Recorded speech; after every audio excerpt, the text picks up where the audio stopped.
اور گھروں میں لڑائی جھگڑوں کی جگہ امن و سکون اور خوشحالی کی فضا چھائی رہے گی۔ اس طرح دنیا کے دکھوں اور صدموں سے ہمیں چھٹکارا ملے گا اور ہماری زندگی کامیابی کی راہ پر گامزن ہو جائے گی۔ شوہر کے لیے مستحب ہے اور یہ اس کی اخلاقی ذمہ داری بھی ہے کہ وہ واجب نفقہ کے علاوہ بھی حسب حیثیت کچھ رقم جیب خرچ کے لیے بیوی کو دیتا رہے۔ تاہم واجب نفقہ کے علاوہ جیب خرچ دینا شوہر پر لازم نہیں ہے۔ اگر گنجائش ہو تو تبرن دل جوئی کے لیے دے دینا چاہیے، اور اگر استطاعت نہ ہو تو نہ دینے میں بھی حرج نہیں ہے، جبکہ بیوی خود برسر روزگار ہو۔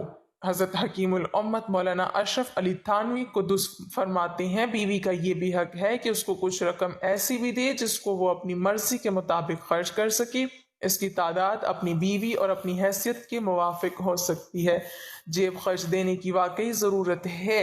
مذکورہ عنوان کے تحت حضرت تھانوی صاحب رحمۃ اللہ علیہ لکھتے ہیں، چونکہ دینی اور دنیاوی مصارف اخراجات کی حاجت اکثر واقع ہوتی رہتی ہے اور عورتوں کے پاس اکثر جداگانہ مال نہیں ہوتا، اس لیے مردوں کو مناسب ہے کہ نفقہ واجبہ اور مہر کے علاوہ حسب حیثیت کچھ خرچ ایسے مواقع کے لیے علیحدہ بھی دیا کریں۔ شریعت نے شوہروں پر جو چیز لازم کی ہے وہ گھر اور بیوی بچوں کا خرچ ہے۔ مثلاً بیوی بچوں کو گھر کی سہولت میسر کرنا، بھلے کرائے پر ہی ہو، نان نفقہ یا راشن کے جسے ہم گروسری کہتے ہیں اس کا خرچ اٹھانا، تو گھر کھانے پینے کا سامان اور کپڑا لتا تو ان کا ذکر تو قرآن مجید میں آ گیا کہ یہ مرد کی ذمہ داری ہے۔ مزید یہ کہ اگر خاوند صاحب حیثیت ہے تو بیوی کو اپنی استطاعت کے مطابق سواری مثلاً بائک ہی کیوں نہ ہو وہ بھی مہیا کرے، اور خادمہ بھی کہ جسے میڈ کہتے ہیں۔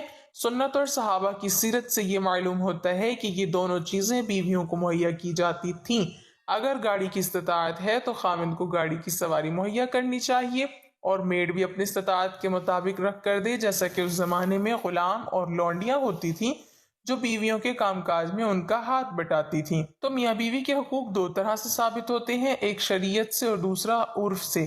تو شرعی نصوص میں تو بیوی پر خرچ کرنے کے حوالے سے ان حقوق کا تذکرہ ہے، البتہ عرف کے لحاظ سے کچھ اور حقوق بھی بیان کیے جا سکتے ہیں، جیسا کہ شوہر یوٹیلیٹی بلز مثلاً بجلی، گیس، پانی وغیرہ کی ادائیگی کرے۔ اس کے علاوہ بیوی کو ماہانہ پاکٹ منی دے اپنی استطاعت کے مطابق، کہ جس سے وہ اپنے میک اپ کا سامان خرید سکے یا اسے صدقہ کر کے نیکی کما سکے، یا کوئی ایسی چیز خرید سکے جو عام طور پر شوہر سے اسے روٹین کے خرچ میں نہیں ملتی ہے۔ اب یہ پاکٹ منی کتنی ہونی چاہیے؟ تو یہ چونکہ شرعی حق نہیں ہے بلکہ عرفی حق ہے، لہٰذا اس کا تعین بھی عرف سے ہی کرنا چاہیے۔ مجھ سے پوچھا جائے تو شوہر کی تنخواہ یا کمائی اگر اچھی ہے یعنی لاکھوں میں ہے تو بیوی کو عشر یعنی 10واں حصہ پاکٹ منی دے۔ مثلاً جس کی تنخواہ 2 لاکھ ہے تو وہ 20,000 تو پاکٹ منی نکالے، اور اگر اس کی تنخواہ اچھی نہیں ہے تو نصف عشر کر لے یعنی 20واں حصہ پاکٹ منی دے۔ مثلاً جس کی تنخواہ 20,000 ہے تو وہ 1,000 پاکٹ منی تو نکالے۔ شوہروں کو اس پر چین بجین نہیں ہونا چاہیے کہ ایک اور خرچ ہمارے ذمہ ڈال دیا۔ اس کی وجہ یہ ہے کہ بیویوں کے کچھ عرفی حقوق ہیں تو شوہروں کے بھی کچھ عرفی حقوق ہیں۔ مثلاً یہ کہ اس کی بیوی اس کے والدین یعنی اپنے ساس سسر وغیرہ کا کرے۔ شوہر بیویوں کے عرفی حقوق پورے کریں گے تو امید ہے کہ بیویاں بھی ان کے عرفی حقوق پورے کریں گی۔ واضح رہے کہ شوہر پر شرعاً بیوی کا نان نفقہ واجب ہے، اور نان نفقہ سے مراد بقدر کفایت کھانے پینے، کپڑے اور مکان کا انتظام کرنا ہے۔ نان نفقہ کے علاوہ الگ سے جیب خرچ شوہر پر لازم نہیں ہے، البتہ مستحب ہے کہ نان نفقہ کے علاوہ بھی الگ سے بیوی کو جیب خرچ دیا جائے جس کو وہ اپنی مرضی سے جائز کام کے لیے خرچ کر سکے۔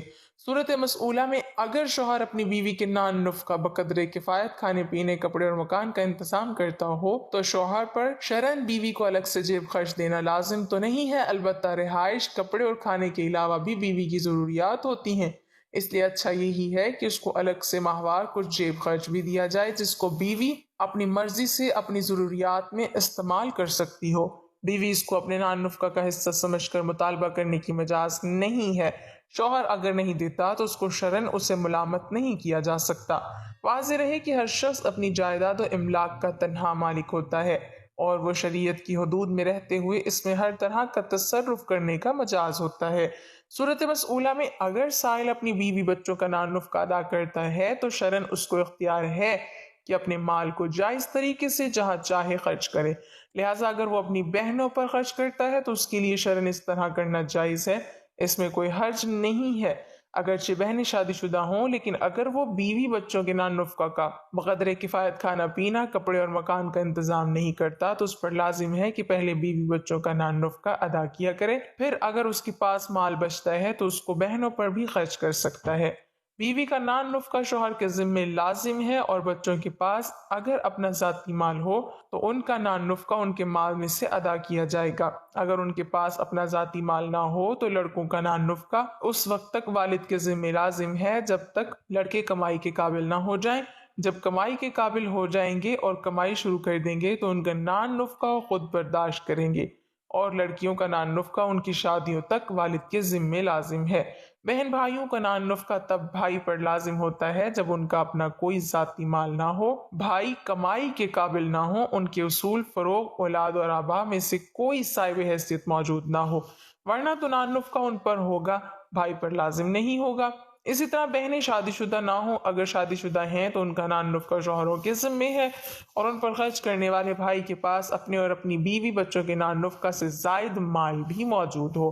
اگر زائد مال نہ ہو تب بھی بھائی پر بہنوں اور بھائیوں کا نان نفقہ لازم نہیں ہوگا۔ حضرت حکیم الامت مولانا اشرف علی تھانوی قدس سرا فرماتے ہیں، بیوی کا یہ بھی حق ہے کہ اس کو کچھ رقم ایسی بھی دے جس کو وہ اپنی مرضی کے مطابق خرچ کر سکے، اس کی تعداد اپنی بیوی اور اپنی حیثیت کے موافق ہو سکتی ہے۔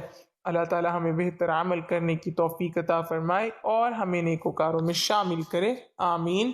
ناظرین، کمنٹ باکس میں اللہ تعالیٰ کے 99 ناموں میں سے ایک نام ضرور ٹائپ کریں۔